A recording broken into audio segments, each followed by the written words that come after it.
SEGA.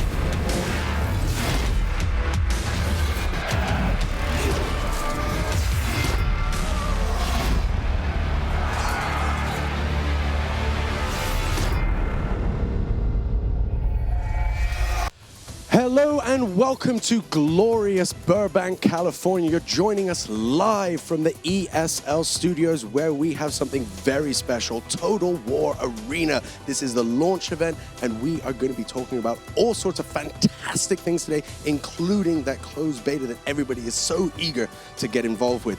Let's take a look at what's going to be happening today. We've gone ahead with the good people of Creative Assembly and scoured the earth for 20 of the finest streamers, YouTubers from all over the planet and brought them here as they're going to be playing, duking it out, 10v10 in Total War Arena. Now, I'm not on my own. I'm joined by the wonderful Leif and the very good Craig. How are you guys doing today? We're doing well, thank you. Very good. Gents, thanks so much for joining us. Great pleasure. It is absolutely wonderful to be here. Of course, we've done this in Europe. We have. And now we're doing it here. We are. This does mean the closed beta in North America is coming up. How exciting is that for you? It's really exciting. You know, this is like, it's a whole new continent. It's a whole new continent. It's a whole bunch of people who are going to play this game and get excited about it and enjoy it. And we're going to get a whole load of new feedback about it and we can't wait. It's going to be great. Now, it's very important to say that today we're going to be showing so much information. We're going to be looking at all sorts of cool new things, so many features that we're going to be showing. But one of the things that is truly exciting and definitely what everybody has been on the edge of their seat for is getting into that closed beta. So, of course, this will be your moment. Throughout the day, you'll be able to sign up. We'll be telling you how you can get involved and, of course, how you can reach out and become part of that all-important closed beta and get your hands on the game already that everybody wants to play. Do it. Do it. Get involved. Do it. There's no questions. No question. Now, of course, we're going to be here. We're going to be looking at the game, talking about things, analyzing stuff, taking in. But we're not alone. There is a dynamic duo on the horizon, and those gentlemen are very fantastic. So let's actually take a moment to look at how the structure of today will be and pass it over to the men who always can. That's Deman and Dogbert. Thank you very much. A glowing introduction, I feel, from Sean Charles there. So yes, James has joined me once again for this closed beta. We're not in the closed alpha this time. We moved on. We're in North America. And of course, let's explain to the people at home what this game is all about, James. You are the community manager for this game. Obviously, we've been through this. We've had 10v10s before. But let's explain what overall this is all about. So, Total War Arena is our new free-to-play game. It is 10v10, and it's available on Steam. And it's you control your commander, which is from history. So like Alexander Great, Germanicus, and a few others. There's a lot of well-remembered faces out there. Julius Caesar, Miltiades, Leonidas, everybody in there. Indeed. And then we've got 3 units to control, and this is in a fully multiplayer environment. You're always playing against other players, and the maps are totally tailored for multiplayer. It's a completely new territory for Total War, and it's a one that we're very happy to finally be doing. Yeah, they've all got abilities. It's all very different, so it's all fantastic stuff. And as you said, 10v10, 3 units each. That means there's 30+ units either side. Fantastic stuff. Crazy, crazy match overall. Also, obviously, coming into this one, we've had to pluck 20 players from the ether. Let's talk through these 2 players to start with. We'll begin with the first team, which were victorious. Well, there's a lot of new changes to it, but the captain was victorious. Indeed. It is Team Warcast, of course, and it is led by Lionheart. Yeah, so Lionheart is Total War's biggest YouTuber right now, and he was victorious in Cologne back in May for our closed alpha event, and with him he's going to have players like Warrior Sparta, Bad Bailey's, Alex the Rambler, and we've got like Overkill there, Constant Warfare, Casanova, and Admiral Price, and also got someone, MO Gamer, and God King Drake. So these guys, across the board, a lot of very interesting, different kind of players, all of them with experience in Total War, and I think it's going to be a very interesting mix.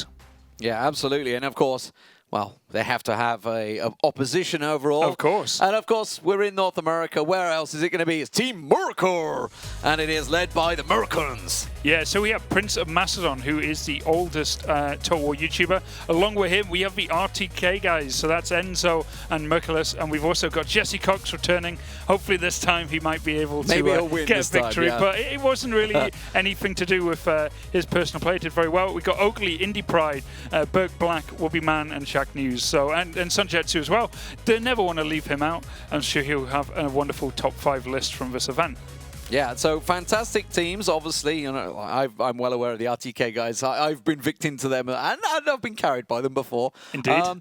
Are you expecting anything? Obviously, you've tried to balance these teams out. Were we going to see a close game this time around? Well, I'll do my best, Chum. I got the Kingmaker position yet again. Last time it was a little bit one-sided, but you know, they came back in the end. They did. They did a great job. Since they started working out, kind of like how Lionheart was working out his team. So obviously, Lionheart's got a lot more experience after that. But a lot of pressure on him now. A lot of pressure on him, of course. But the game is being played a lot more now. We've got players at the RTK guys, and they are going to be very dangerous. Yeah. I think that is going to throw a very big spanner in the works for Lionheart strategies. A lot of tactics being worked out between these teams. Two teams, no doubt about it. Let's have a word from the captains. Sean, see what they're going to say. Thank you so much, Deman. I am joined by PrinceOfMacedon and, of course, Lionheart. Lionheart, going to start with you. Little bit of an advantage there. You were part of the gig that we did back in Cologne. How has that phased in for you? How are you feeling going into this? Yeah, it was good. I mean, the Cologne event, we managed to win that. We worked out pretty good team strategy. We worked well. Everyone pulled their weight, and you know, we had a great victory from that. So I'm trying to use the tactics that work there, work with the kind of some of the newer players that I've got in this team this time round. But we've had a couple of practice matches so far, and yeah, Team Murica's doing pretty well so far. It's going to be interesting to see how we need to adapt as we go through the battles today.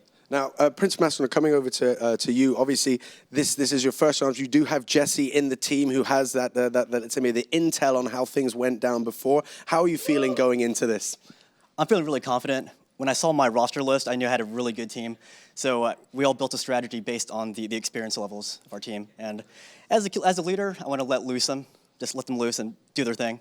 Now, I don't want to kind of, you know, let's say throw a little bit of extra, you know, gasoline on the fuels of competition here. But obviously you are the oldest streamer, not by age, obviously, but just by history, the oldest streamer that's actually been streaming Total War. And you, at the moment, are leading the charge on terms of your actual following. Is there a little bit of a competition between you guys here? I don't want to put you on the spot. Well, yeah, it's always been quite interesting watching our YouTube channels grow, kind of sort of side by side, and then just getting the lead there. But it's always fun when me and PrinceOfMacedon duke it out and face each other. It's on the fair field. to say you're friends, right? It's fair to say you're friends. At the moment. At the moment, you're still friends. Guys, can we put perhaps a friendly wager on the line? I mean, I don't know if you're a beer drinking man or just say a slice of pizza. What do you mean? Yeah, Something needs to be on the line here. You can buy me a beer when we win. You can buy me a steak if I win. Oh, there it is. That's exactly what I was looking for, the fighting words that are actually going to be there. Now, guys, I know that you've had a lot of strategy, but two guys who obviously are going to be able to look into the strategy is, of course, Deman and Dogbert. So they're actually going to have a look at what it's going to take to win this. Over to you, boys. Yes, indeed. So, steak dinner on the line, possibly for this one. We'll see how it works out. Maybe they're going to buy steaks for everyone. That's 10 steaks. It's going to get expensive. That's what I'm after. I'm sorry I came here. I came here for big American We're in America. food. So we where need is big it? steaks. So let's talk about what they've got to do to win. The keys to victory for this matchup. There's 3 different ways that obviously they can win.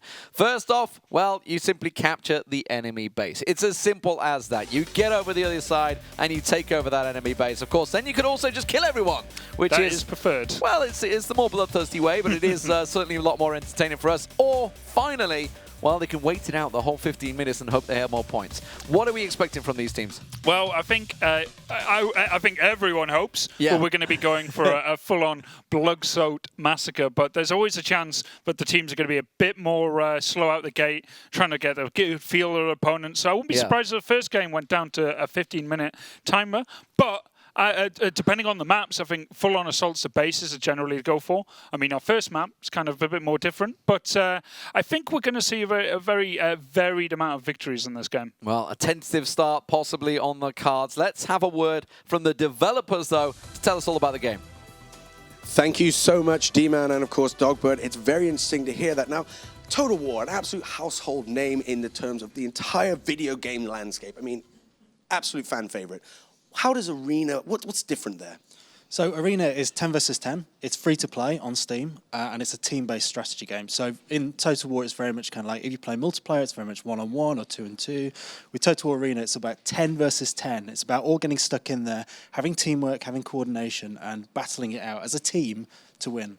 Now, I mean, obviously, I'm no great mathematician, but, you know, 3 units per person, 10, that's potentially 30, 60 units, 60 units that are running out, 30 on any one team that you're trying to coordinate and work together with. So, I mean, let's be fair, for both Lionheart and Prince of Macedon, getting those teams to function well together, because it isn't a run-and-gun situation. It is a, hey, I'm just going to charge across. You need to really play to that. How do you guys see that going down? Absolutely. I mean, they really have to work on their communication, make sure that they know where each other are and what they intend to do. Obviously, they can use the in-game tools to kind of draw out plans and tactics. But it's going to be really interesting to see how well the teams kind of work together and utilize each other's strengths to kind of pull together. They can actually draw out all kinds of things with those in-game tools, so please don't do that, guys. Well, no, I mean, we spoke a little bit about that, where the guys mentioned it, you know, that there are these 3 different ways of kind of winning there, and one of them, of course, is waiting out. And I remember from when I played, and I was lucky enough to play in the Creative Assembly studio, that, you know, that you have that thought of, oh, I'm going to take something tanky and just march across and have a good time, but you've really got to think beyond that, because things like the environment, whether you're in grass, height differences, elevation, all these things play in. It's such a complex kind of smorgasbord of things you've got to be thinking around, and as a captain, you've got to be looking into that. Which actually takes into what I'd like to talk about, which is the first map we're going to look at today, which, just for watching at home, there's going to be 5 maps we're going to be looking at, and each time 2 times on each map. The first one is Thermopylae. Talk us through this, guys. So, I mean, this is a great map to start with. It's quite easy to understand. There are 2 bases either side of the map, and a few distinct routes to travel towards the enemy. There's a tower in the middle there that you can see. This gives a good vision of the central forest, which really helps kind of know when the enemy is coming. Basically lifting a fog of war, so to speak, that you have a better vision, which is hugely important in a game like this. Absolutely. Other strategies can include like utilizing the high ground, going over the mountain path, coming down. There's these kind of rear entrances towards the bases as well for kind of a sneaky flank attack as well. And so it is important to say that these hot gates are this kind of contentious spot where it's, you know, there is no easy way to kind of function around them. I mean, what do you think the guys need to do there to work well? So there's a lot of high risk and reward with the hot gates. A lot of people can tend to kind of ignore them because they don't want to go for that risk, but that can then leave it open for the other team to utilize. So you really got to make sure you're paying attention to that as well, and paying attention to what's happening in the middle ground, because if the enemy controls the middle ground, they can be firing down on you in the hot gates, and that's not where you want to be. And so just to recome back, there's kind of almost 3 different territories that you need to be managing, and you need to be thinking about which troops and the selection of what you're going to choose, because that's so important as well, how you mix up, you know, who takes what, who does what, and whose role is what on the actual battlefield. Yeah, definitely. Like working out the kind of best combination of units and how you're going to use them with each other. You're going to be positioned with your teammates and what units they have. Like you're going to need to defend your artillery, but you also might want to get it into a certain position. You're going to have the cavalry running around and getting kind of spotting for your team, and that can go hand in hand with the artillery. So it's really about the cohesion of the players and the units. And understanding what's going on, because I remember that I was caught out by somebody hanging out in the tall grass, which wasn't the best time, and I felt quite stupid while it happened. You know, it's all about, like, one of the really, really key things to success, communication, obviously, but knowing the map, knowing where everything is, and being able to scout it all out. That's a really important role, and it's one that I think we're going to see playing a big part here today. Well, guys, we've got a Prince, we've got a Lionheart, we've got hot gates, we've got something seriously good going on. I'm sure that this is going to be absolutely cracking. And of course, in order to get things underway, it will be time to hand over to the double D duo of Dogbert and Deman. Well, I feel perky already, no doubt about it. So here we go. Map 1 underway. It's going to be 10 games played out overall. We're going through all 5 maps. It's going to be 2 games on Thermopylae. So we just heard, obviously, what they have to say about the map. It is a very big open one. We've played ourselves together on this map a number of times. We've dominated the top of that map Always. a number of times. Send your barbarians round the top. What are we expecting to see from these guys? Because we've obviously given them some little rules to follow throughout the game, because at the end of the day, they know exactly what map they're playing. Obviously, if you guys at home have played this game before or are looking to play it, well, you obviously queue up and you're not sure what map you're going to get. But the fact that they have the knowledge that they're going to Thermopylae, obviously they could have geared their armies completely perfectly for it. But we've tried to make sure they can't do that. So they're going to have minimum 4 infantry, which they will have, 2 cavalry, an artillery unit, 2 ranged, and also 1 guy that can literally switch between whatever the hell he wants. Yes, that is the case. Yeah. So what do we think? What are they going to go with? Now, you think of it, obviously a lot of trees around the top. We've got a new barbarian, Arminius in there. Could go with a lot of those guys. Got a big bonus in the woods. Got a lot of open territory. Maybe even just sit back and defend and get some of that big artillery going.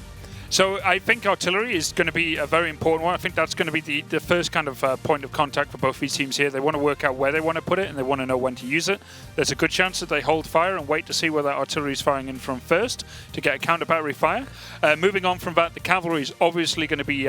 Here's the thing about the cavalry. They are like the sharks of the battlefield, but against an organized team where there's very the hard chances, to sneak through. Yeah, it's not going to be easy to sneak through here. So they're going to probably be held in reserve. Infantry lead the way here, and light infantry, like you said, the barbarians, because they are very, very good in the woods. That's where they get their bonus from. They will probably focus more on the hills and in the center of the map. There's a watchtower, and they need that watchtower. A bit of vision gives you know where the pressure is going to be coming from, and you know where to respond in kind. And if you can cast your mind back to the closed alpha event, if you were watching that one, Lionheart last time snuck around the top and in the back, and nobody was watching. Nobody was watching. Jesse Cox just went straight down the hot gates, I believe, in the first map as well, and got slaughtered. He doesn't want to do that this time around. Obviously, he's under the strict command of the man on your screen, PrinceOfMacedon, and we are ready to go. So here we go. This is Thermopylae, ladies and gentlemen. It is Total War Arena, 10v10 action, 3 units apiece, and straight away you can see. Just looking at the mini-map in the bottom right-hand corner, it is going to be on the left-hand side of the map. I'm going to try and check who's on which side. Hold on, we got MMO Gamer. So there's going to be PrinceOfMacedon, Warcast, sorry, on the left-hand side, and it is PrinceOfMacedon's team on the right-hand side. Warrior Sparta, you can see he's sneaking up. So they're going to send infantry up and towards the top there. You can see cavalry is going to follow it through. MMO is looking to try and gain control of this watchtower that you can see on your screen. So that's the focus, and you can see he's just right-clicked on it. We know exactly where Warrior Sparta's going. Oh no, he pinged it. There we go, he's pinging. Okay, so they want to get control. Looks like they want the vision. They're going to get the tower. So that clump of trees down to the left-hand side of that tower, they want to make sure nobody sneaks through there. Yeah, you can see kind of a tentative start. They moved the artillery lower. Look at this. Look at the artillery in the open down the bottom of it. That is... There you go, and there's the fire risky from them already. That watchtower's already been captured straight off the bat. That's got to be Cav. Cav on the top there, on the ledge. Immediately we can see infantry moving in towards there. Artillery up the top here, protected. It is Admiral... There you go. They're Admiral Price, yeah, immediately firing straight onto there. PrinceOfMacedon looks like they're not really going to focus too much on the top of the map. They're going to just be putting down their wooden stakes. That's a defensive emplacement. That's one of the consumables that the Roman heavy infantry can use. And what they're going to be doing that is they're just closing off the top of the hill, and they just want to make sure that nothing comes over that hill. So they're not looking to push over here. They're just looking to defend from here. Just hold the line, yeah. I mean, obviously, this is Total War. There is a lot of physics involved in this. Uphill advantage is a big deal. And obviously if PrinceOfMacedon doesn't get there first, which it doesn't look like he's going to, because he's got heavy infantry. We should probably talk about this. Yes. Heavy infantry, basically you can see it's a sword, so it is infantry, but it's got those 3 little arrows. That's the little marker telling you it's heavy infantry, which actually gets quite a negative movement bonus going through, whereas if you can just catch a glimpse on the right-hand side there, Lionheart obviously doing the camera, there was light infantry in the top. They will have a big advantage going into those trees. Yeah, definitely. So heavy infantry, they work best on roads and in open ground. They get a bonus for fighting on roads. Light infantry get a massive bonus for fighting in the woods, but they don't get anything elsewhere. And medium infantry, they can go anywhere across the map. Oh, Enzo on the little scouting there. Immediately his circle's going, the artillery comes in, but he dodges out the side of that. Looks like it's going to be Alex the Rambler trying to use a little bit of cavalry to try and catch him out, but he should back away from this one. They did just catch a little glimpse. They took the tower briefly. Enzo's looking to try and turn on Alex Rambler here. He has got more mobile cav, so he's very dangerous. I'd be very interested to see exactly what Enzo has there. Oh, he's gone for the charge. He's got him in the back. That's a massive catch straight away. And that is a big hit. So Enzo already starting off well here for obviously the other side. That is Murica starting off well. Now, if you look towards the top of the screen, you can see the numbers. The numbers. This is what it's all about. Who has what? You can see it's a 2,000 plus on one side, 2,000 plus on the other. So pretty close. These numbers you can tell generally by what the opposition has, whether they've got a lot of cavalry, whether they've got a lot of archers, a lot of artillery. That's how you tell in the game what's going on.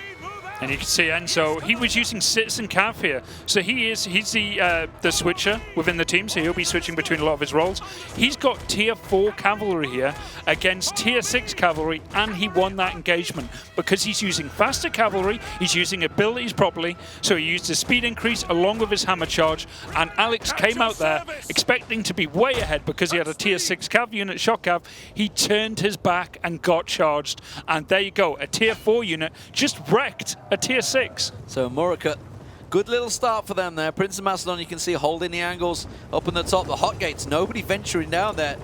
Very much a stalemate at the moment. PrinceOfMacedon is creeping towards that tower. It is actually held currently by Team Warcast. Red button there, but immediately you see the artillery blasting in. Hello, cavalry coming around the side here. Macedon just got a glimpse of them. He knows they're coming, but this is heavy infantry in the woods. Gonna be tricky. Don't want to cav charge him, that's for sure. This is tricky, tricky stuff. Constant Warfare, I'm not sure he wants to go for that, and instead, he's just gonna go straight into a brick wall. He can get pinned off. PrinceOfMacedon's gonna catch him, pincer him out. Oh, Warrior Sparks coming down, and here we go. We got the barbarians in combat here, and this is going to be a terrible engagement for PrinceOfMacedon. Heavy infantry versus barbarians. And PrinceOfMacedon, he was drawn towards that cavalry, totally caught out there, but that artillery, you heard it. Warrior of Sparta just got absolutely smashed. 3 units all clumped together, caught by artillery is literally the worst thing you can happen in Total War. Yeah, I mean, you've got 3 units there. You know, a lot of these players are used to controlling many, many more, but the problem is they're grouping them up like that. One artillery shot just hit all 3 units. It doesn't look like he's going to be able to get out of there. That's PrinceOfMacedon holding them down. So that ridge has been very much taken control. Now we're seeing the aggression from Team Warcast. They're pushing forward. Team Murica trying to scout them out. Sunjetsu caught out. Oh, Alex Rambler's going to run straight into this. Enzo's piling forward. He's just about turned around in time. Enzo with the charge. Cancels the charge. Gets caught in the back there. Rambler finally getting a little bit of revenge there. Enzo's going to try and push out of the woods. Rapid advance pops. He's going to get round the back of Alex. Alex has got to disengage from this one. He's managed to break the morale of Enzo. Enzo forced backward there. So a good little attack coming out from Team Warcast. Yeah, while this is going on, the artillery from either side is firing back and forth. Overkill is using his legionnaires with Testudo ability. So they're just like this, a tiny little spot, and the artillery is taking them all out in one. That is a terrible mistake. He needs to be breaking out of that formation. Warrior of Sparta. They've given up a high ground. The vice captain of Lionheart. So what they've done, they've basically split the vice captain. They have to give up the high ground. But the thing is, they're being pushed. They're being pushed from every angle here. PrinceOfMacedon's trying to keep them at bay. He's got Indy Pride backing him up. Now, Indy Pride generally gets a hell of a lot of points. I've been well informed this guy is a very, very good player. But Warrior Sparta, look at this. He's looking to try and catch out PrinceOfMacedon. Indy Pride sneaking around the side there. He doesn't want to get caught out in the open because that cavalry will just charge through that light infantry. Yeah, so this is an interesting game because it's breaking down in 2 areas. The hill is very much now in control of Team Warcast, but the center of the map is kind of a back and forth. What is going on in that middle there? I think hopefully we can pan across. PrinceOfMacedon's being forced away. It is carnage! Lionheart's trying to hold the line. His morale is breaking. You can see Shacknews. They're throwing the Pilars out there. They're absolutely destroying them. And this is Team Warcast. They're piling straight through in the middle. Yeah, I mean, the initial clash was not going their way on points. They're still behind now by like 7,000. So they have to move forward. They can't wait. And they're just getting picked apart. And that flaming artillery is starting to make a lot of damage in this game. Great pincer move coming out. So Murica forced to back away here. Lionheart's going to try and turn back on Indy Pride. Doesn't want to get caught in the back. So his team have managed to push around the top, which is why we're seeing Murica backing up here, because they were being flanked from every angle. They didn't want to get caught out in the middle, and they are slowly stepping away. Lionheart's done his good job. They're just rallying his troops, and it's forced. You can see Murica, they're just swinging around. They're not too sure where exactly to keep them at bay. Lionheart's just going to back away so he doesn't get run down by this cavalry charge. Yeah, so what we're seeing here from Team Lionheart, oh, and he's getting hit by ballista fire as he's trying to walk away as well. Burke Black with the Pilars. You can see him hitting straight in the back, as you mentioned. Ballista fire coming in, taking a lot of damage here. Turns it around, heavy infantry charge, but he's lost so much. Look at Lionheart's units, he's so low. Casanova, though, they've pushed through the hot gates. They're coming up around the bottom. Yeah, they're hitting them from all sides, but the thing is that Team Murica are doing one thing right. They're keeping centralized, and they're parrying these Frosts left, right, and center, and right now, they are way ahead in points and way ahead in numbers. Shaqnu's doing a great job. That is swords versus spears in the open. Swords are going to come out on top every single day of the week there. There's no way they can come out. Spears really all about, they want to get on towards that cavalry, but at the moment, this is a solid hold, and you can see Mercurius, one of the legends of RTK, keeping it all under control in the middle there. Not panicking, not rushing in. They have to be careful of this push coming from Casanova on the ridge there, but he hasn't got the hill advantage right now. Alex the Rambler's going to pile on through. They are slowly pushing Murica into their base. All this action has happened, and it is only just under 10 minutes into the game. I mean, we should be clear, there's a 300 unit advantage already starting to build here, so starting to slowly come advantages. They're going to catch on towards Sunjetsu. Sunjetsu holding still, though, and that's a charge that's just not going to work against a infantry unit. A terrible engage, not what Alex wanted. Mercurius has caught him in the back there, surely. Mercurius just caught pinned around there. Indie Pride, though, is going to try and charge up. Is he aware? Is he going to catch on MMO Gamer? He has. He's caught him completely in the open, MMO Gamer. But Constant Warfare is going to get around the back of him, so that's going to be a good charge. And look at Warrior of Sparta. He's sneaking around the side. Alex the Rambler just trying to disengage. He's trying to get on towards that Archers. Doesn't look like it's going to happen. Mercurius caught him out there and stopped him getting him up the hill. Bat Baileys of his cavalry starting to come in. The artillery is still at the back. They went for a free artillery choice. And right now, yeah, this is just this is pandemonium. But Warrior Spot, he's got into the base, but the barbarians are out of the woods and in the open, and that's not where they do well. Yeah, out of the woods and into the frying pan could well be how it works out. Bat Baileys managed to catch Mercurius in the back, just around their side there. Mercurius was busy controlling his units in the base area. Bat Baileys also going to make his way in there. Oakley, very open. Look at that. The ping goes down on the artillery. He's going to catch him towards him. This is a complete slaughter. Warrior of Sparta's morale's been broken. While this is all happening, there was units are just spotted in the base, so they have it covered off. Lionheart losing this fight in the woods. Yeah, he's got his Chiori, good spear unit, very good unit, but not very good in the woods there. And that Finally, is not they going get well him. for him. That's going to be Oakley. Oakley going down, doesn't want to quit out the game. That's Lionheart, lost all his units now. So let's have a pan around and try and look exactly what is going on, because this so far has been a solid defense by Murica. But Baileys is going to get in there. It's Whoopi Man. Whoopi Man's got to flee. He's going to get caught with a full cap charge. Pat Baileys. Probably run out of the charge. He didn't have a charge left. Hit the charge. It was on cooldown. He's managed to push his way through. Oh, while that's all happening, they managed to push them down. Murica actually could win this. Yeah, definitely, but they have to be very careful not to spread out too much. As soon as you start to get a bit of a victory like this, you start just trying to go for a bump chasing up, them down, yeah. And that when it could go bad. But you can see that this cavalry is really the only threat now. And Indie Pride just caught him out on the outside the base. Yeah, that caught him. That's Bat Baileys. Oh, and his morale's broke. He's not going to be able to get it out of that one at all. Warrior of Sparta just sat in the open, as you mentioned. These are light infantry units. They are barbarians. They are not ready for this open warfare combat. Despite the fact there's only a couple of units there, this cavalry is just going to make mincemeat of him. It's Mercurius constantly keeping them. He's been the man that's just rallying around, making sure everything is okay. And this is literally the last final push, I feel, from Team Warcast. Murica look to be having this in the bag. You can see them still trying to push through, trying to get the units there, but this is a bit of a mishmash of an attack. Yeah, I think it's a bit disorganized, but that's because they spread themselves out way too thin. They're trying to hit from three sides all at once. The pincer move, it's so hard. If you get it, it is a perfect victory. But if one guy goes too soon, then they just get surrounded and outnumbered, and that's what we've been seeing here. And you can see that Mercurius and Indie Pride are keeping their cavalry alive, and as long as they have their cavalry alive, they will always be able to cut down all these skirmishes here that you see from MMO Games and Warrior Sparta. Oh, Mercurius is just going to go full charge straight through MMO. Here comes Indie Pride from the side. It's a full pincer move, and this is not looking pretty anymore. Sunjetsu almost untouched, just marching back into his base. It's like, don't worry, guys, we got this covered off. Now, doesn't look like they're going to get a cap. This is going to be a points victory over the 15 minutes. Well, they have 2 minutes 40, and they have artillery still to kill in the base. But yeah, it looks like this has been a very well-played defensive battle, really, from Team Murica. They've done a good job. They've lost some artillery, but in the end, they were able to just parry those attacks, and they made Team Warcast pay. Yeah, that's simply just took their time, backed away, and you can see what it's 200 to 500 plus units now. So very much in the hands of Team Murica. Indie Pride just getting that last little charge, but that's going to get counter-charged by Warrior of Sparta. Mercurius will come up behind him. And this is very much a done deal. It's just everybody just piling into each other.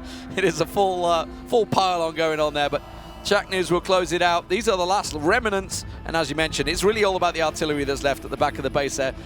And we're getting a little look at the scores. It was Bat Bailey's with the cavalry that got most of the points there. Meanwhile, on the opposition side, Oakley doing a grand job. Oakley, by the way, was the artillery player. He was. 4,000 points for the artillery player. That's because, as you said, he was well covered, well defended, and they were just slowly going in. And he was just on the, he was on a ballista, wasn't he? One ballista, two catapults, two onagers. And he was just racking up the points. Enzo clicking away like a pro, trying to keep them around. He's even got the charge on Admiral Price there, just a little cap around the side there. Admiral Price will keep him down in the end, but the rest of the team piling through. Minute to go. Don't think they're going to get the cap in time. No, not at all. Well, they can still finish off Admiral Price here. He was sitting with his artillery, and he did just lose one of them there. And yeah, I mean, that's the danger of being that aggressive, especially when you're marching into a team that has artillery. They had a perfect chance, though, with Prince of Macedon being caught out in the woods like that, especially with Warrior Sparta's Barbarians. If he had took full advantage of that, spread his guys out, took those engages one at a time, tied them with infantry down, they would have won that fight at the top a lot quicker and maybe wouldn't have ended up in this situation. I like the balance they've gone with there. Enzo's gone with a little bit of a spearman, light spearman. He's got some hillock slingers in there as well, and cavalry, so citizen cav. So he's really gone for the full mix, and this is something, you know, I've seen from the RTK guys quite a bit when I've played against them, especially Abu. Abu was like a one-man army in himself. But this is something they've sort of done very well. It's very hard to juggle 3 different varieties of units. Yeah, and it's definitely how the match. Artillery coming in. That's a good little artillery strike. It's not such an easy fight after all. But yeah, it's definitely a trade-off in the meta, and yeah, you can see it's definitely paid off for Team Murica as the time limit runs down. Victory for Murica. It's the way to start things off, of course. It is going to be a fantastic start to it. It went the distance, no doubt about it, but Murica strike first. Jesse Cox's going to be happy about that one. Obviously led by the Prince of Macedon there, team captain. Very much in control. Good defensive performance coming out overall for his team. Held strong. It was definitely Warcast that went on the attack. As you said, that pincer move, so hard to coordinate. And they were kind of pushing at multiple angles. I felt the bottom side wasn't quite crumped. They came through the hot gates, but they were too slow. They're like, by the time they came through the hot gates, the top half had already kind of been extinguished. Yeah, definitely. I think what really pressured Team Warcast into the attack there was Alex Rambler's cavalry getting caught out by Enzo. Yeah. From then on out, it seemed, right, we're already behind 1,000 points. We need to push the action here. Yeah. And yes, they hit from all sides. They came from the top, where they could have caught Prince of Macedon out. He went into such a dangerous position against barbarian units with heavy infantry in the woods where they're just not effective. And he pulled out in time. He got away. He survived to fight another day. But yeah, that push out the hot gates was just too slow. If it had hit all at the same time, it would have just been an American sandwich. An American sandwich. Well, you've heard what we have to say. Let's hear what the devs have to say about that amazing first match. Yes, indeed, Deman. That was quite an amazing first match. We hoped for something that kind of exciting, you know, to go down. I mean, it really was a joy to watch. How was that for you? That was really exciting. Yeah, I loved it. The fact that they started off playing kind of really quite conservatively. They were kind of testing the waters, seeing where they were going to advance from, both teams, and they're very aware of kind of points are really important if it goes to the time. So you get points even for spotting the enemy. So where people were kind of using their cavalry to kind of try and check up what are they going to do. That's where you start to see people making a play to kind of catch that cavalry. Very, very good stuff. And it's interesting because it's something which I didn't realize, but we saw it actually in there, is that whole element of, while you've got kind of a rock, paper, scissors effect of, you know, a certain type of unit is going to be stronger against another type of unit, you've also got that element that your units aren't just, you know, like in most games, you just tell something, do that, and it will just blindly do that without thought. Here, there's actually an element of fear. Morale steps in, and you saw units that had become almost worthless because they'd been broken to an extent. They'd had their oomph taken taken out of them. Yeah, and you saw the amount of direct control that the players have over those 3 units as well. When you feel that morale a lot more if you're, with a typical Total War game, you've got 20 units and you see the morale going, and you're like, okay, well, I've lost a unit. With this, if you lose 1 unit like that, you really feel it. So you're all about the movement, you're all about the positioning. If you see your guys starting to rout, you want to get the hell out of there, and we saw some really good retreats there as well. And with that factor that you're playing with, 9 other guys, you losing a unit has such a huge effect because you become essentially weaker in the whole play of things. So really being able to keep yourself and stick to that plan, which we spoke about before, seems to really play in. Do you think that's kind of what went wrong a little bit there? Because I felt like Lionheart spread himself quite quickly. I think Dogbert mentioned it in the commentary that at a certain point they just felt like they weren't really in any area. How did you see that? Yeah, well, I mean, they sort of, they were trying to like continuously kind of pushing, risking a little bit more, and at times they were finding themselves out of place almost, and where their teammates were unable to really kind of help them and kind of be in the right position that they needed to be. So it's really important that you're not just kind of running off and trying to maybe get a bit of a hero kind of going on there. You want to make sure that you are doing what needs to be done for the benefit of the whole team. Absolutely. Now, it is really interesting to say as well, I mean, and I don't want to jump into the analysis, is how gorgeous the game looks and how you guys have actually worked on making sure that this game is something that's accessible, not just for the bleeding edge PCs, but all the way through the process. That's it. I mean, it's optimized for lower-end rigs as well as high-end rigs, so obviously your mileage will vary depending on what your system spec is, and it'll look better at the high end. But if you've got a low-end rig, you can still play Arena. We want you guys to jump in. Very important. We want you to play, and you'll still get as good an experience from the game as you would if you had a high-end rig. Which is also something which the last thing I want to touch on, and then of course we'll start looking into the second map or second match on Thermopylae. But there's that ability to really, as you would always have in a Total War game, set up and really place your unit. Say, do I want to be thin across a broad area? Do I want to be clumped somewhere? As I said, in the tall grass? Do I want to be hanging out there all huddled in together, or do I want to make a stand along the ridge of, for example, the hot gates or something like that? Do you think that the guys were using those kind of elements to their advantage? Yeah, definitely. I mean, you saw players that, for instance, using the barbarian units, which are really excel in the forest, they were sticking to the forest. Yeah. They were just edging out, like, oh, should I charge out, make a play? But no, I'm staying here in this forest. This is where I excel. Yeah. And that's so incredibly important, is knowing where you are and knowing where you're playing. I'm guessing that, there are always going to be those nerves going into the first game. It's natural. These guys are playing here live. They know what's on the line. There's bragging rights. But, of course, we are going to have a look now at our second match on this first map, Thermopylae. So, of course, it's back over to the two men who always can, and that's Deman and Dogbert. Thank you very much, guys. Yes, very much true. Exactly what they said. We saw a lot of use of good terrain from everybody involved there. Obviously, we saw the barbarians just huddling in the trees. It was Warrior of Sparta, actually, that was using them. And he didn't want to go out. The second he did, he got killed. It was as simple as that. You've got to use every little bit of terrain that you can to your advantage. So we're going into Game 2. What do you think they're going to have adjusted from that one? Obviously, it was all about Warcast attacking, but the pincer move didn't quite work. No, so I think they're probably going to be a bit more wary now of trying to go out and do those cav duels. This is something we found in the event when we did it in Germany. The cavalry start to feel each other out. They're playing a game of cat and mouse. They know that both of them have a charge. It's a directional charge. It's not something you just double click. So that means there's always a chance that they might miss. And if they miss, turn around, hit them back, and you'll take their unit out. They won't be able to respond in kind. So that was what we seen at the beginning there with Enzo and Alex Rambler. So they're going to be a bit more wary now. Now they're cav. Rambler had companion cav, the best cavalry on the field for shock cav. But they were taken out by Tier 4 because the Tier 4 are much more maneuverable. So we're going to have to see if that plays a part again. They're going to be a bit more reserved with their cavalry this time. But I think overall, they're probably going to try and get that artillery to pick a bit more before they go on that full-on assault. Well, we'll see how it works out for them. Of course, we'll keep our eye on Oakley as well with that artillery. He got the most points in the last game. Dominant performance. But here we go, PrinceOfMacedon marching his way up the top. But it's heavy infantry once again going up there. So he's going to be in the open. Stick to the road. Gets that road bonus for moving up there.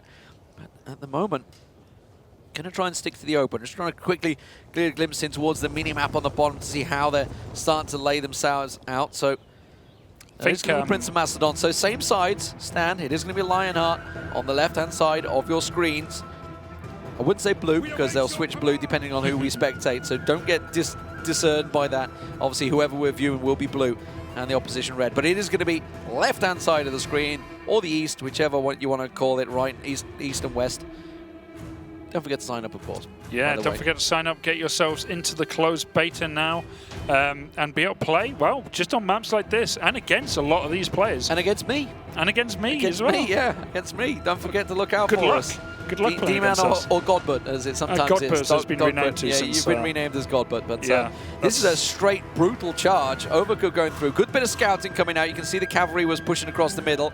And again, this is looking a very similar tactic. Lionheart, though, not as aggressive this time. Standing back, they've got really good vision there. It's Constant Warrior that's managed to get himself up towards the top. So giving himself here we go again. all the vision they need. Yeah, this time around, Alex not going to get caught out. I'm pretty sure that was Enzo as well that was scouting. Watch the ballista fire here, because I just seen a dart slam across the map from Oakley. And Enzo, so close. Yeah, that. Now he's got to be careful he doesn't get caught at the back here. Now, remember, Enzo will be slightly quicker, slightly more mobile. He's going to catch him with a charge. He missed the charge. That was the charge happening. And Alex managed to get away with it and held his charge as well. And once again, I'm just seeing more ballista fire. So I've got a feeling that the way that Oakley is using his artillery here is very smart. So he's got 2 units of onagers and 1 unit of ballistas. Mercurius. Is he looking? He's not looking. He's getting caught out. Oh, Mercurius tries to get the charge across. Misses on the archers, and Mercurius' cavalry's just got absolutely minced down in the hot gates. He's not managed to get through, and I don't think he's going to get around. Indie Pride trying to back him up, but he is not going to be able to push out of that one. Mercurius just totally lost his cav unit. Yeah, and that does give the lead now. That's a big mistake by a veteran player. Yeah, definitely, but I think that can happen sometimes, especially when you're getting a bit, you already got a lead. What's there to risk at this point, especially if you're a very experienced cav player? Well, that, of course, as we talked about the points previously, gives a big advantage already. But Enzo, meanwhile, trying to catch out Alex Rambler in the middle there. This is just a straight engagement. Now, Enzo has to be careful he doesn't get caught napping because there is more cavalry charging straight into the back of him. He's been locked up. Bat Bailey's has got more coming in. If this full charge hits, Enzo realizes he has to get out of there. Now, Bat Bailey's, I don't think he's quite close enough to land the charge. No, Enzo should be able to get out alive. But actually, that saved Alex Rambler there. And you pointed out before, this is Tier 6 cav versus Tier 4, and Enzo was coming out on top again. Yeah, definitely. And that's just... Enzo is one of those players who's been around for a long time, and he knows what he's doing with cavalry. And even though there, he might not have... wow, look at that. This is back on the other side. This is Murica. Look at the line they have there. Enzo and Mercurius, this is probably why he is actually caught out, because he was pushing him a couple of fronts here. So Mercurius decided to go for that sweep. But that was a great defensive line we just saw, and a lot of drawing on the map. You can hit F2 and you can draw on the map. F1 will ping on the map. And if you're general, which is exactly what's going on here, you can see this is PrinceOfMacedon that's doing a lot of the drawing. We're watching him right now. And there's a lot of drawing going on there. They've figured out where the artillery is, which is what's catching these, but there's no chance they're going to get close to them yet. And that's Pilars. I think that was Pilars or range. He lost slingers. Archers. Yeah. Yeah, there we go. He's just literally told us they're here. They're here. They're fighting. And I think it's Hilo Slingers. I'm trying to waiting to see if the artillery is going to try and push forward to try and take those shots. There's those ballistas again, and they just fight. I think it just hit one of the artillery pieces. Yes, every so often you'll just see them flying across the map. And like I was saying about that counter battery fire, I wrote down here in my notes 2 artillery, 1 ballista, because they're trying to snipe the enemy artillery. There's Draco, the archers, just off the side there. Enzo trying to bait out the artillery. And this time, it does look like he's been taken down. So cavalry, job done. It wasn't about damage for them. It's about trying to get the information while the rest of the players just line themselves up. You can see Enzo's got himself his back up there. This is the full squad line out. And this time around, I think he's got 2 ballistas this time. I think he's got double ballista. And now he's like, yep, there's archers up here and here. That's where the artillery is. We're literally getting painted by numbers from PrinceOfMacedon right now. He knows exactly what to do here, and he's letting his team know. Enzo, the RTK guys are pretty much leading the way here, and I kind of feel that both teams are just waiting to decide when to go for that plunge. They're already ahead. Actually, the points here are very equal. Team Murica definitely suffered trying to push through the hot gates, but you can kind of see the Enzo once again just trying to get enough information on that artillery, and there you go again. A ballista shot straight across the map and aiming for that artillery. Oof. Almost catching on towards Enzo there. Now Enzo just taking a little bit of damage.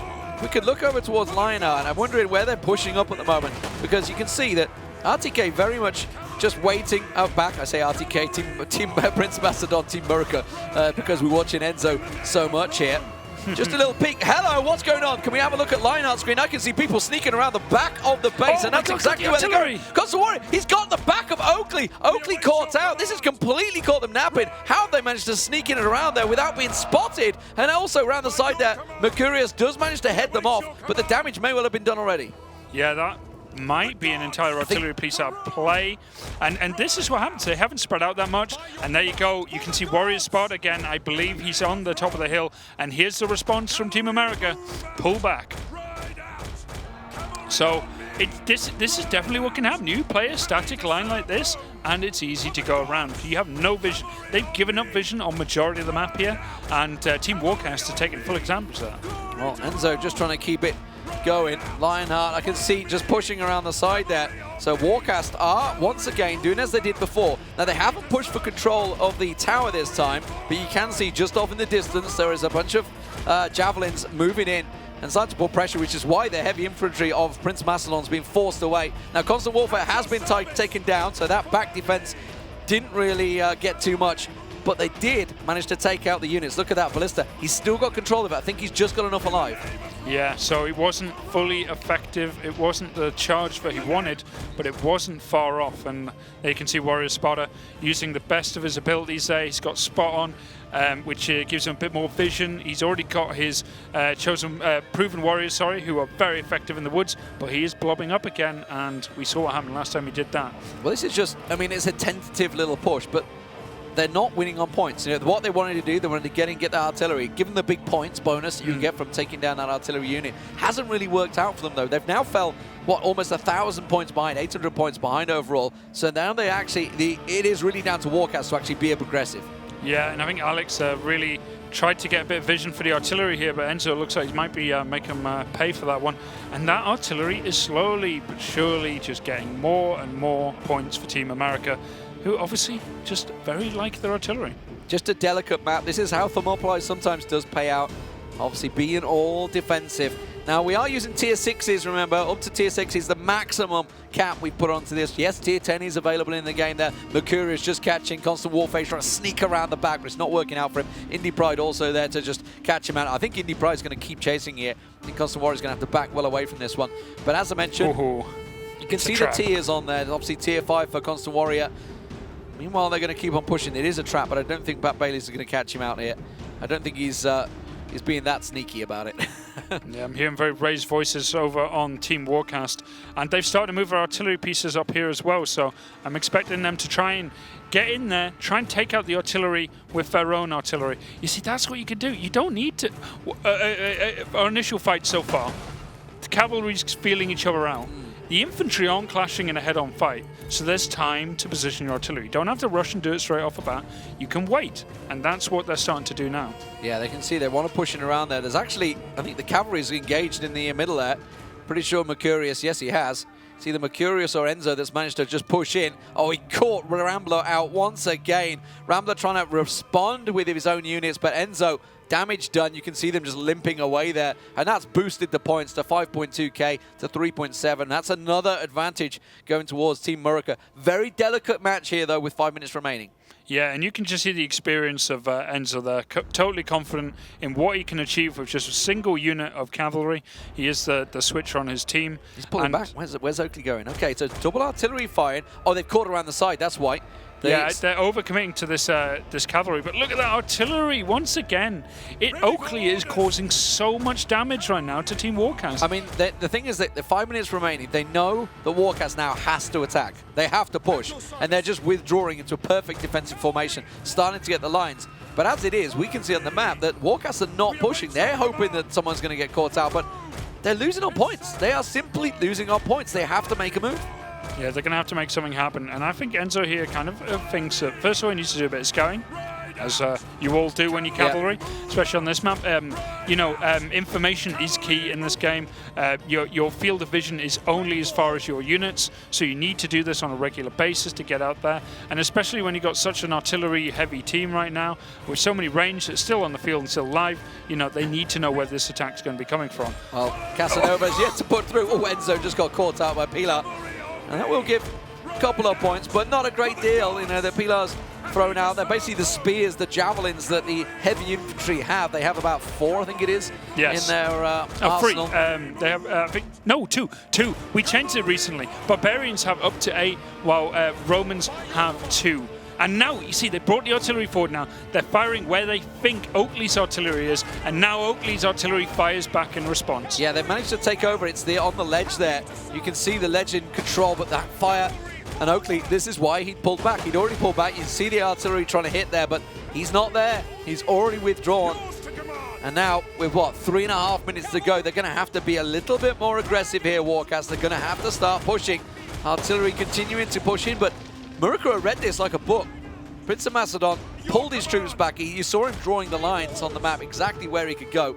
Already completely backed away, and they're not getting caught out by these artillery shots. Not a great deal of points going Team Warcast's way right now. Yeah, but this is where it gets a bit dangerous. So there's only 3 minutes on the board here. We are Team Murica is ahead by 1,500. But they're resorting to pushing themselves back. So if that artillery does start hitting, it's going to hurt. They're going to have to push forward because they're not going to have time to respond. So yeah, okay, they're pushing back like this, but there is a good chance that they might lose this game simply because a few of their guys get caught out and they have no time to get their army out there to respond in kind. Well, Oakley is the man around the side. Here comes Constant Warrior trying to get a glimpse, but oh, he's going to get caught out by this Pilar's, doing a lot of damage on towards the backs of that cavalry. And now Overkill, going to try and push forward. Everybody piling forward, trying to get a little bit of information. But as it is, they're going to continue going. Ready for orders. Yeah, so at the moment, well, I mean, they're going to keep on pushing. Points are very close, obviously. But as it is, we're hoping that we can get to see what's going on. Yeah, but you've seen a lot of artillery moving up and trying to just get a bit of vision on what's in the base. So with that, that's where it's going to get interesting, because that ballista fire might stop picking off the artillery it's been pushing forward. Yeah, well, they're going to keep on pushing there. Warcast versus Murica, as it is. We'll try and figure out what is actually going on, whether they're going to push on in there. I can hear a lot of artillery landing, at least. It's landing. I wonder what it's landing on, but I got a feeling it's going to be landing on a lot of Team Murica right now, because at that point it gets very interesting. Like I was saying, if they're pushing themselves back into the camp, and if that artillery is landing right on top of them, then yeah, it's going to get very messy very, very quickly.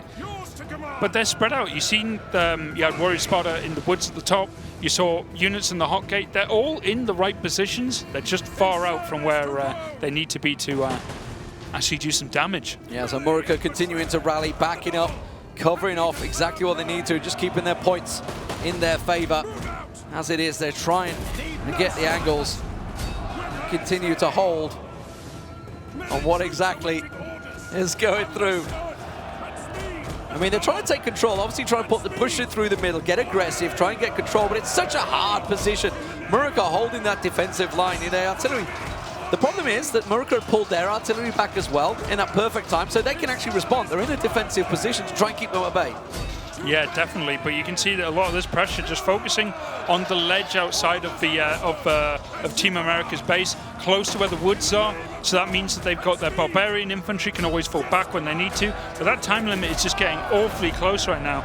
But you can see they're all over the base right now, and this is just really, really dangerous because, you know, if that artillery lands down on one of the enemies, that is a huge chunk of points which will go straight over to Team Warcast here. But all Murica needs to do is literally hold the cap point, not let them through, not let them up the hill. They've got the advantage literally in every single aspect. And we've got to figure out just exactly how close they're going to be, because this could go down to the wire. This one is looking very close, and you can see Warcast is just slowly pushing through, and there you go. Oh, Warcast managed to just about sneak it through in the end. Fantastic performance overall. And it looks like they managed to just about sneak a victory there. Yeah, unbelievable. I can't believe. I did say, but as soon as they pull back into the base, they're surrendering the initiative, and they gave it to the Warcast team, and they pushed from all sides because they had vision from top, middle, bottom. They didn't have to worry about anything coming up behind them, while America were completely surrounded. And it's that pincer move they tried in the first map that just didn't quite work out for them. But this time, a little bit more coordinated, a little bit more slow about it. And as you mentioned, the artillery that pushed up, that was the big difference, given that artillery position. Because this time around, Murica didn't really fight for the top grounds. They didn't fight for the ledge. They just let them have it, let them push in. I could see what they were doing. They're thinking, okay, we've only got 2-3 minutes left. We can just hold out. We've got the points advantage. Why not? We managed to hit those few little angles. But when you're all piling and when you're all sat in one spot, it's very easy for artillery to find you. Surrendering the initiative, surrendering the vision, and just being stuck in one place, completely surrounded. You're just a target. You just become a target. And that's what happened there. And I must admit, it did look a bit like Team Murica were going to run away with that for a bit. They were starting to chew away. And then all of a sudden, that push came up. They took the high ground. They took the woods. They took the hot gates. And they just pushed through. And they were all over piled them. on through. I mean, it all began with a little probe around the back as well. They just snuck around there. Almost got the artillery very early on. So clever little play. Warcast managed to pull it back equal. Let's see what our devs have to say about that game. Yes, indeed, Deman. That was quite a nice first two we've had there, going one apiece. Really so that's kind of what we wanted, keep things level pegging.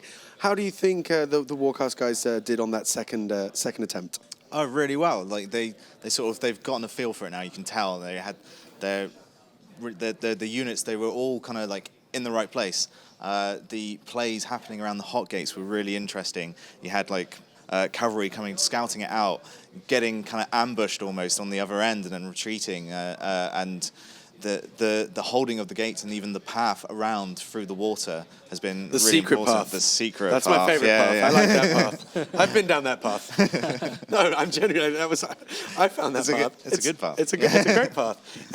So do you think that was a little bit what we touched on, that perhaps the guys were having, that kind of, first game, kind of feeling their feet? Obviously, they've been practicing all day, but now the cameras are on them. It's a little bit of a different vibe. You can feel the intensity. Do you think that's going to change things for them? Definitely. I think there's a bit of nerves at the start. I think it's a bit of kind of getting to know your team. We've flung these teams together. They're kind of having, although some of them know each other, the Warcast guys obviously know each other. The RTK guys know each other.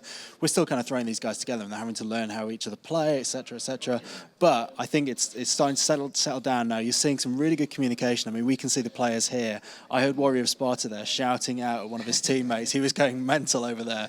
So I think we're starting to see the communication come in, and I think we're starting to see the really good plays come in now as well. Absolutely. So if you were now, let's say, in the shoes of, let's say, the Prince of Macedon, and you took the first one, and now you let the Lionheart's team crawl back in a little bit. What do you think he's saying to the guys now? So obviously they're going to be looking at what strategies did they employ there. How can we counter that? Now they're going to be thinking about the next map as well. What new tactics will be coming into play there, and they're learning each other's moves, how they play, how they react to their own plays. So it'll be really interesting to see how that develops. It will indeed. So, of course, you did actually make a nice segue there. We will have another map coming up here. It will be Marathon. So I can tell you right now, we're going to take a very short break. But then we'll be back with lots more Total War Arena action and a new map to look forward to. And, of course, these fine gentlemen and everybody else here. So don't go anywhere. Coming right back. Lots more.